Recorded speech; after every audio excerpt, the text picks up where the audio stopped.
Welcome to the Great Life Experiment podcast. I'm your host, Monique Schaefer, and together we'll grapple with our messy, beautiful, and ever-changing personal and professional lives and the business world around us. I deeply believe there is no one right way to do this thing called life. Let's experiment together.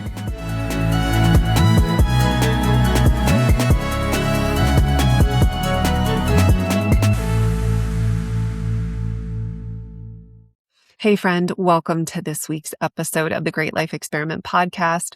I'm your host, Monique Schaefer. We are in the middle of our series about navigating career changes.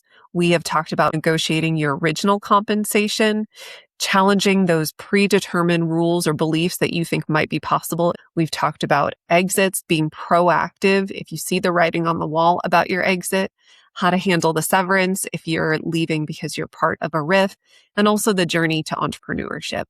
We've had a lot of very tactical episodes that also talk about mindset. This week, we are interviewing Dr. Evan Fishman. Evan and I actually worked together at a prior company. Dr. Evan Fishman, I'm just going to call him Evan, is a PhD in psychology. He did his postdoc fellowship at Stanford. He's worked at 2 publicly traded Fortune 500 tech companies as well. And after being in tech, he went out on his own and he has really taken what he's learned from academia to Silicon Valley and not just helping people with strategies and frameworks, but really looking at helping people find themselves and understanding the fear and all the feelings that might be coming up through these massive career changes and transitions. This one is for you if you are a high achiever, you feel like you've done all the right things, but maybe you have one foot in, one foot out. Maybe you're feeling stuck, but afraid to take that next step, whatever it might be. Maybe you've loved your life and the career that you built, but you know that there's something else or something more. And there's just this moment of transition that you're sitting with. I think you're going to get a lot out of today's episode. If you are enjoying these, please make sure to subscribe, so that way you see the new episodes that are coming out. And with that, welcome, Dr. Evan Fishman. We have people tuning in today that are in all places of their lives. Many people are thriving. Things are going great. It's the most exciting time they have. But I think who we're speaking to today are those people that are still working for someone else.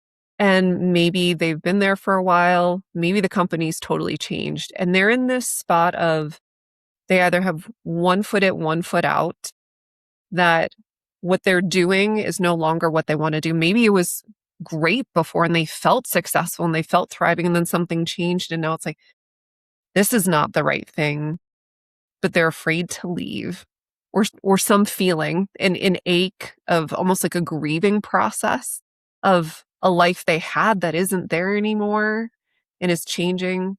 Maybe they were laid off. Maybe it wasn't their choice to separate, or they're still there and they've seen their colleagues get laid off. And so I think there are a lot of people listening right now that are in a tremendous amount of transition.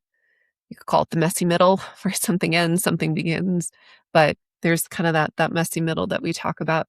For people that don't have this super exciting, I feel like I'm in flow, best life ever feeling, and they're like, I think my life should be looking different. What would you say to them? What's that feeling? Yeah, that's a great question. The feeling is very common. It's part of being human. So I would say the first thing is to be careful not to judge having those feelings, because, that's what can happen a lot. I shouldn't be feeling like this. And maybe there's a reason why you are feeling like that. I'll just start by talking about my own experience. I was at a company, a tech company, and the job was fine by all measures. I had a good manager. The problem was I just didn't feel very aligned with the work. And it was the same kind of work that I had been doing for many years. The content was a little less exciting than it had been at previous companies. So I think that had something to do with it as well. But I think there was a calling, a deeper calling. I remember just sitting down to work at this job before I left and thinking, I only have a limited amount of time to focus on what I want to do each day. And this is what I'm taking the time to focus on. It didn't seem like it was something I wanted to do. The first question that comes is, if I leave this job, can I handle that? It can be very scary because in a lot of these cases, these people, like I was, I'm supporting a family. Am I being selfish if I leave this company and risk not being able to support my family? I would say if someone is struggling with that, I'd say it's scary and it's supposed to be scary. That doesn't mean that it's impossible. And there's tons of evidence as to how it's possible. And I would say, yes, there is a deep responsibility for someone who is supporting a family. But what that person's family needs really is a happy you, a fulfilled you. They don't want you to be supporting them if you're not happy. So I think that really should be the priority in that case. And if that helps someone sort of take that first leap to start looking, um, more power to them. Yeah, that really resonates. You were saying to not judge it as much. The key word that I always listen for is the word should. And I kind of joke, but I'm like, stop shoulding on yourself. The signal of there's pressure, expectation, there's something that you feel is the right thing to do. And you're not doing that versus what is it that you're actually supposed to be doing for you. For many people, maybe they're just supporting themselves, but I think a lot of our listeners, they have someone else in their life that they're responsible for. Maybe it's a partner, maybe they're a caregiver, maybe they have a family. And there is a sense of if I walk away from what I've built, the people listening are successful. Like they've done all the right things. They chose all of it. They built a life. And yet now they've reached this spot of maybe this isn't it anymore. And so whether that's judgment of themselves, but also I think if they've been at a place for a while, maybe a sense of grieving.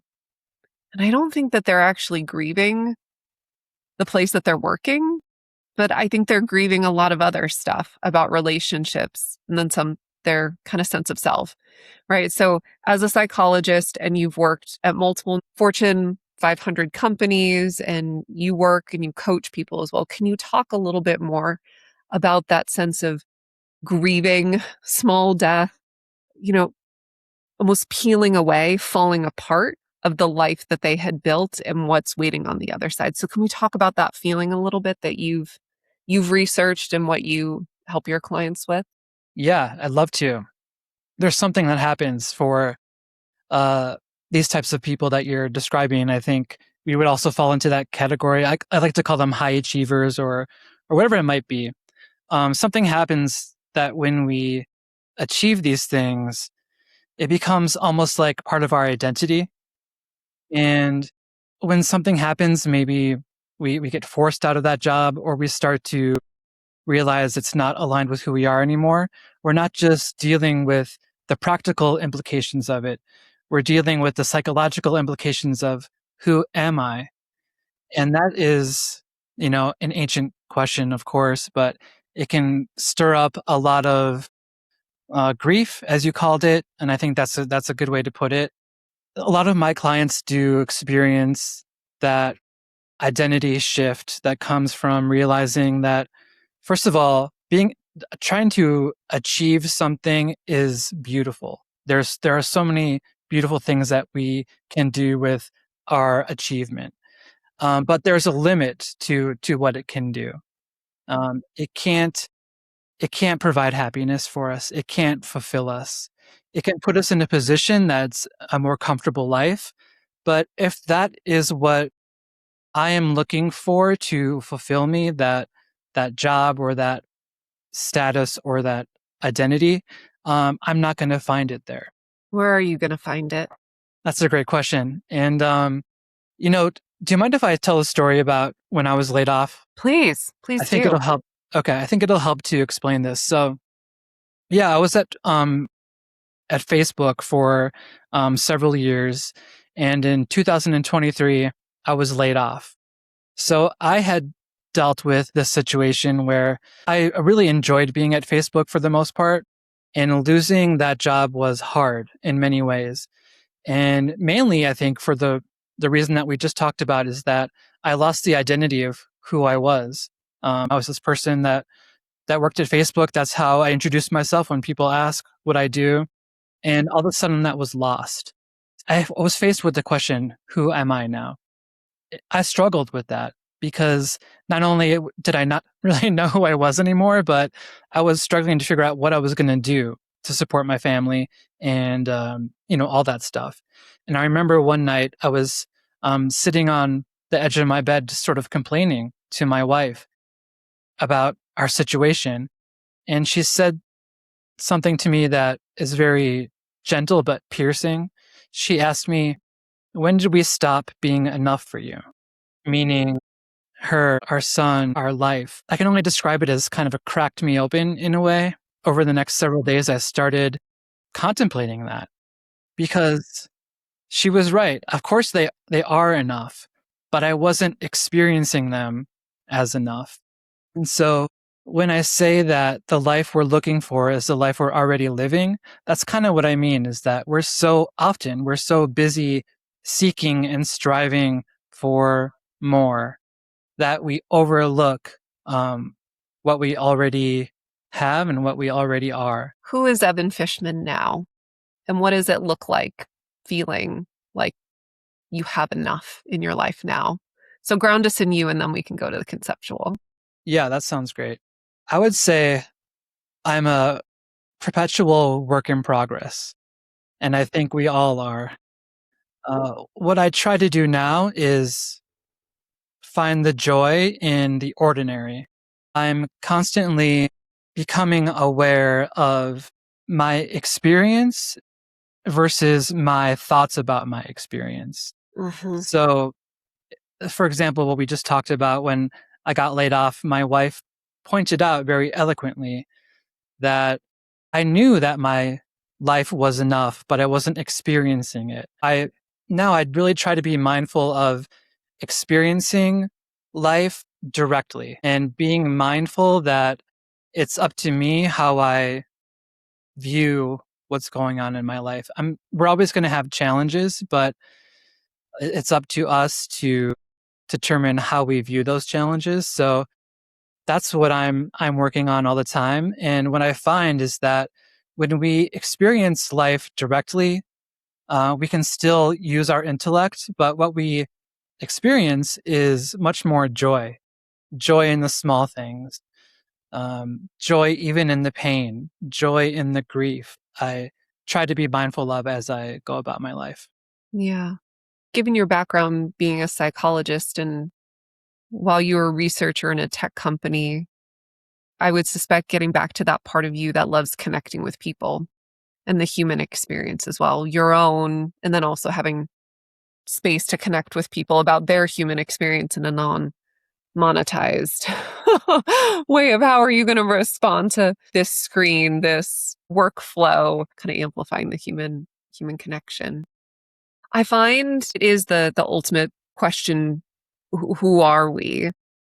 And not having it to be the like full existential who are we, but I do think that's where a lot of people right now feel a little anxious or stuck.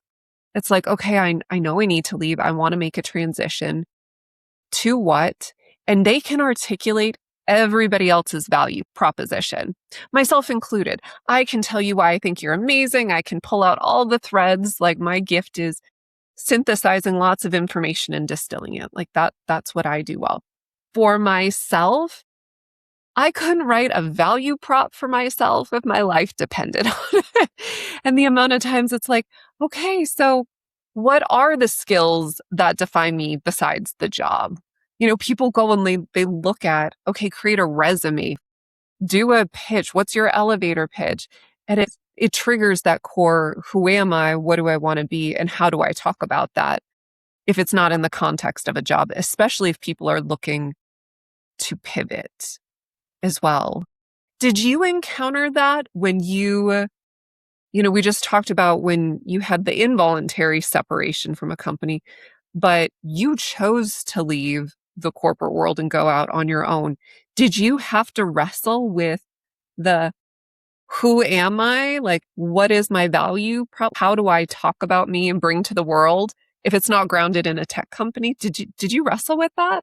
Yeah, definitely. I think a lot of the wrestling was around my worth. Am I still worthy if I'm not in this perceived status of, just the status of employed, do I need that to feel worthy? And our instincts, our familiar patterns grab onto yes. I need that to feel worthy because that's what we've known. That's how we've established our worth in this world. And what you talked about before is what skills describe me? How can I describe myself? I look at that as one aspect of who we are. That's the person, the human who is operating in the corporate world, for example. And that part of us is important. But that part of us cannot provide worth. And I think discovering that is often comes through suffering. So whether it's suffering in a job that you don't feel aligned with and realizing, oh, wait, this actually can't fulfill me. And then thinking about how I'm already fulfilled and using that feeling of I'm already fulfilled as a new platform to go about your life, not having to find worth in, making sure this resume is great or making sure I get this job, but already feeling that worth and then going about your life from that new foundation. I think the concept of enough, we say that word and it feels like a simple word, but I think it's a very powerful word for a lot of people because a lot of what they're doing is proving their worth and enoughness. And you can even see it going back to skills as well. I was having a conversation with a girlfriend of mine several years ago, and we were talking. We had gone through a board of directors certification together, and I was talking about ultimately, I want to be a CEO. And so I was just going through what else do I learn? What other experience do I need to add to my resume? But at this point, I'm already well over 15 plus years into my career. But it was always like, well, if I do one more thing, maybe then I'll be worthy of that. And she just, bless her, she's like, Monique, you have done enough. You are enough. You are just not visible enough. That is a very different thing. People don't know some of the work that you've done, but like you are enough and you've done enough. And I really had to sit with that. It was like, oh, well, what if I operated from a place where I believed that and that was true? And that was incredibly empowering and how differently I felt like I showed up in the world because it coincided. I think this was like 23 or so, maybe 2024. And what has happened since then is all the swirl in the corporate world, redefining what is product management, defining the business world, defining tech. Are you worth anything starting a business if you're not creating $1 billion AI company in 20 months or something like that? And it's given me fully like embracing that, gave me almost a sturdiness and a steadiness in all the change that all of that happening around me does not need to create an energetic emergency for me because it's not a commentary on my self-worth if things at work change or strategy changes. I mean, sometimes I still have holy crap moments, but embracing that, maybe even letting go of the hang up of like tall poppy syndrome or being arrogant or overly self-confident that you can accept, okay, I've done enough and I still want to do more. So do you find that sometimes people almost question, well, if I'm just content with what I have, do I then lose my edge and lose my hunger? How do you help your clients through that? Yeah. It's funny that you bring that up because that does come up. I just want to reflect on your story. I just thought that was amazing that you had that experience with that friend. And I'm just curious, when she said that you are enough, you're just not visible enough. Like, how did that make you feel? What was that realization like for you, if you don't mind? Yeah. I remember exactly where I was. I was driving home from Boulder, from work. I remember where I was on the highway, and it was really freeing and affirming. It is not this like deep fundamental thing that I somehow am not worthy of that goal yet. And now don't get me wrong. If I was 20 and I'm going to be like, I'm going to go be a CEO of a publicly traded company, like, no. And at this point, at that point, maybe you're ready for like a medium or small business. Maybe you're not ready for a Fortune 500 company. And that's fair. It could be grounded in reality, but there was a level of stop proving. You don't need to keep proving yourself that you belong in the room. Going back to that worthiness, I think it also touched on for me, where was I still seeking approval and validation from my leadership with my title, with my promotion, the work that I was getting. And I think it named maybe some frustration I had been feeling of because I still wanted that approval and validation or those opportunities. And so when she was saying, well, you're just not visible enough yet, that was in the context of people outside your network, like, don't know what you have to offer. And so that's a different conversation than gaining more skill. So I think I found it Yeah. really freeing, and it narrowed down. I can go solve for the visibility piece because that's relationships and connecting, and I can do that. I have my own little spiral of like, does that mean it has to be social media, which is not my deal? So I needed to do some reflection then of creating that authentic connection that felt good for me because I thrive when it's providing value to other people. Like I'm never nervous on the podcast because I know I'm speaking to someone on the other end that needs to hear this today. It's not about me. So then I could come from a place of service versus marketing myself. That was my own little going down the rabbit hole, but that's how I experienced it. It Yeah. helped No, me realize I needed to create my own table and not wait I, for others.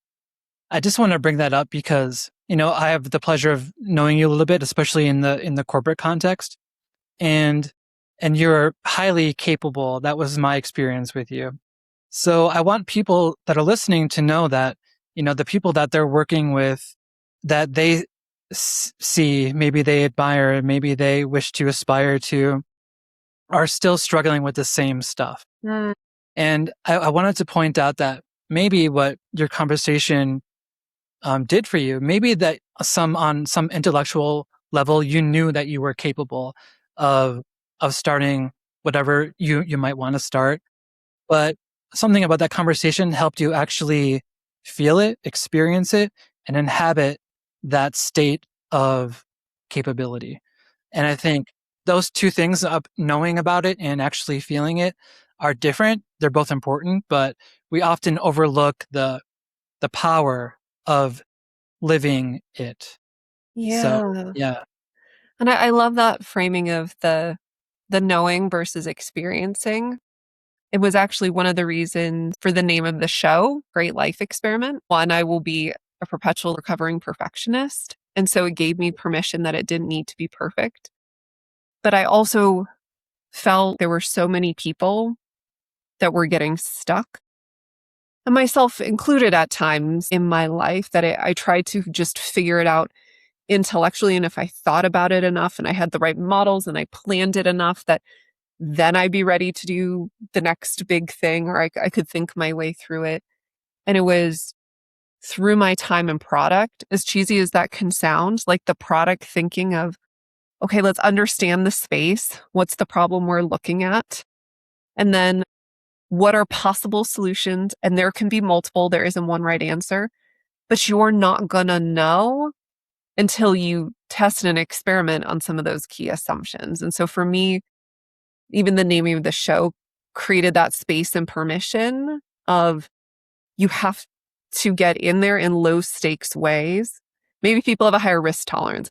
I like lower risk, to get in there and practice it without blowing up my entire world. Yeah. And I want to touch on the question that you asked me that we passed by, but I think it relates to this.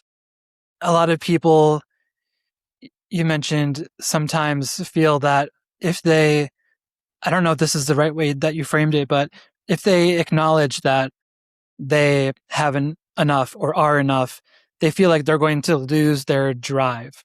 Yeah. Yeah.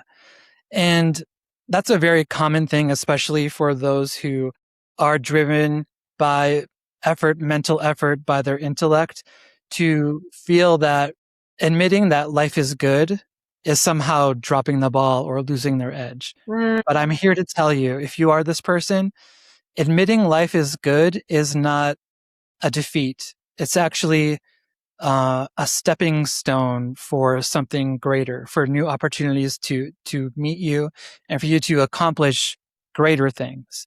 Because if you're in this constant state of mental effort or physical effort or trying to achieve what you want with your intellect, it's never going to happen, unfortunately. And I have an example I just want to talk about as far as the Mhm. difference between those two. Yeah. So let's say someone gets a PhD in oranges. They understand the molecular makeup of an orange. They can recite its ingredients. They can tell you how much sugar is in it. But if they've never tasted an orange, do they really know it? And I think that's what I think of when, if you are trying so hard if someone is trying so hard to reach a point of satisfaction or fulfillment, and they never take a moment to actually taste it, they're not going to be able to experience it. I want to go back to your wife and her comment about being enough, her and your son. That stuck with me. On some level, we feel like our family should be enough, and yet then there can be this guilt of if we want other things as well, and wrestling with that. But I have found, and there are many people listening that are not parents, but at least for me, becoming a parent was the most soul refining experience in terms of my priorities, the things I value. And it was just very clarifying for me. I know now it has to be like my health, my marriage, my kids, work comes down here. The priorities get all jumbled. For a season, it was like kid, kid, kid, maybe health, maybe marriage, and then you've got to go reorganize that all again. I do think there are moments that make it from conceptual, like I know this is what my priorities should be, to there's a forcing function of my love for them and well-being, like wanting their well-being in the world, how much that clarified where work fit in my life and the role that it played, and realizing for all the years that I did consulting and I went Denver, DC, New York, home, but the toll that started to take. And then the moment we added the first kid, it's like, nope, that's not, that's not the life I want. And do you find for a lot of people that there are moments, what maybe it is a layoff or a health scare or something else, that it really does take that visceral knowing of like, I want to choose something different in my life to get over that fear? Or how do you see people interact with finally getting out of the swirl and having that clarity of like, I need to do something different? Hmm. I do think it depends on the person and their situation, but I think people are not going to want to hear this, but often it's suffering. Suffering is, we think of suffering as something to avoid. Obviously, it doesn't feel good to suffer. And, maybe someone is suffering because they're working too much and they feel like maybe they want to start a family, but they can't, whatever the suffering is for them, to not resist it, but allow it to crack you open in a way. Mm, yeah. And yeah. I know in Buddhism, and I'm not, an expert on that. I know they talk a lot about suffering. I feel like how I have framed it, and let me know if it's different, so feel free to push back on this analogy. Like I find myself when I'm in situations that it's like, this is crap. Like I don't like this. Rather than resisting it, I actually say thank you for the contrast. Like thank you for showing me that thing. Like, nope, I'm good. I don't need that life experience. Or for the time that you and I work together, the amount of times there's a whole chapter in that book that I will write someday. And so I think about the challenges. I'm like, that's going to be an interesting chapter in a book someday. Yeah. Like, what can I take from it? Do you feel that's a different take on what you're saying with suffering? Or let's unpack that a little bit because some people might be like, I have absolutely no idea what these two are talking. Yeah, that's fair. That's fair. So I'll just use my own example. So for me, I was suffering when I got laid off. I was suffering when I was in a job that I didn't feel aligned with. That's the kind of suffering that I'm talking about. Maybe it's, it's a misalignment or it's a serious amount of stress. It can look like a lot of things. I just use suffering as an umbrella term for all of that. It's not easy to do because we've grown our entire lives wanting to ignore hard feelings. Mm, And I know that your podcast is focused on, corporate people working and living their life, but like your title suggests, they're in this experiment, this great life experiment. And we all have the experience of wanting to set aside our negative feelings. But what I find a lot with my clients who are in these positions, who are high achievers, but suffering in these ways, is just to allow themselves to feel those negative emotions, whether it's despair. Let's just take despair for a second. And I just give them space to actually feel safe feeling it.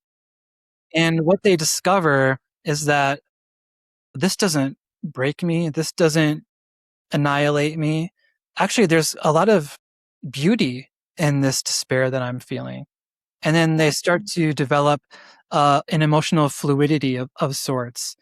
And once that is unlocked, there's like a sense of resistance that is lifted. And what once seemed like obstacles now seem like opportunities. And they're seeing their life in an entirely different way.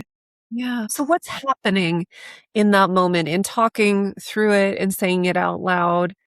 And you were saying it doesn't break me. Is it just a softening? Is it a redefining? Like why does that work? Is it they're making peace with it? It lessens the fear. Like why does that work to look at it, sit with it, to then let it soften, that allows it to have more play and maybe not such a vice grip over their feelings? I would say because it dampens the fear or the Mm, voice of fear. Because fear is very good at writing stories. It'll say, you can't leave this job. You're not good enough at this job, or whatever it might be. If I let myself feel this way, I'm going to get into a negative loop. But actually, when you actually do it and you realize those things aren't true, there's a certain power that fear loses. It loses its power to sort of determine the trajectory of your life. Essentially, that's what's happening. What it offers people is a moment free from fear where they can choose their path and realize that these negative emotions aren't something to avoid. I'm not going to choose my actions based on what feels safest or what's going to avoid these feelings. I'm going to choose my actions based on what feels fulfilling for me. mhm. I had a time where was debating. I've made several career pivots in my life. And I had a time when we already had a family where I thought, okay, I'm going to leave. I'm going to resign. I'm going to do it. Wrote out the resignation letter, picked a date. We're going to do it. And it's the closest thing I've ever had to a panic attack. I know there's an element of risk that I could accept, like making a pivot. But in that moment, it just felt so reckless. The fear and the overwhelm of I am just going to implode our life was just so overwhelming. And it was like, okay, not today. I felt too ungrounded to make that decision. And going back to what we were just talking about, knowing versus experiencing, I had read books. I was going to make a big transition and had built it up in my head, but it was all in my head. And I was going to do the big thing in my head. And I had not done one small thing to get started in making that shift. Mm. And so for me, I needed to step back and, okay, what's the smallest thing that I can do to get started to go from reckless to there's going to be some element of risk. Do you find that true for a lot of people that they've had this release with you? Okay, maybe they're more open to playing with the fear. How do you help them start moving forward to build that confidence? Or maybe you take a totally different tactic and that was just Monique's crazy experiment. But No, yeah, I think that's a great example. What I don't want listeners to walk away with is thinking that to just ignore their fear, or if they don't feel safe, to just ignore that feeling. When we're talking about taking action in your career, there is an element of safety, of groundedness that you want to have so your actions are skillful.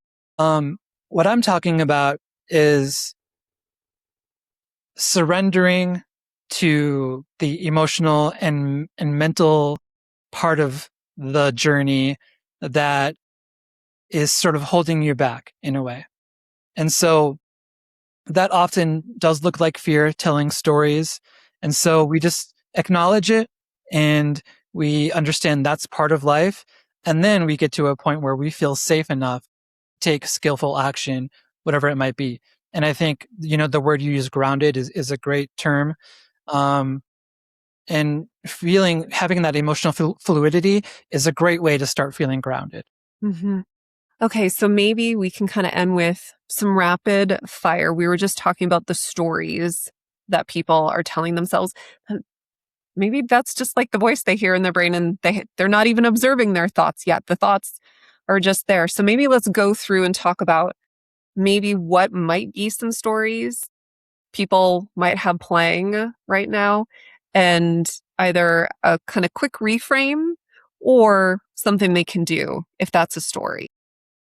We talked a little bit about them as far as the stories that go on in our mind. There are telltale signs of this is manufactured by fear, or what some people call the ego, or a certain identity. You mentioned it before, shoulds. If you notice shoulds, that's a telltale sign that may not be something that you have to believe.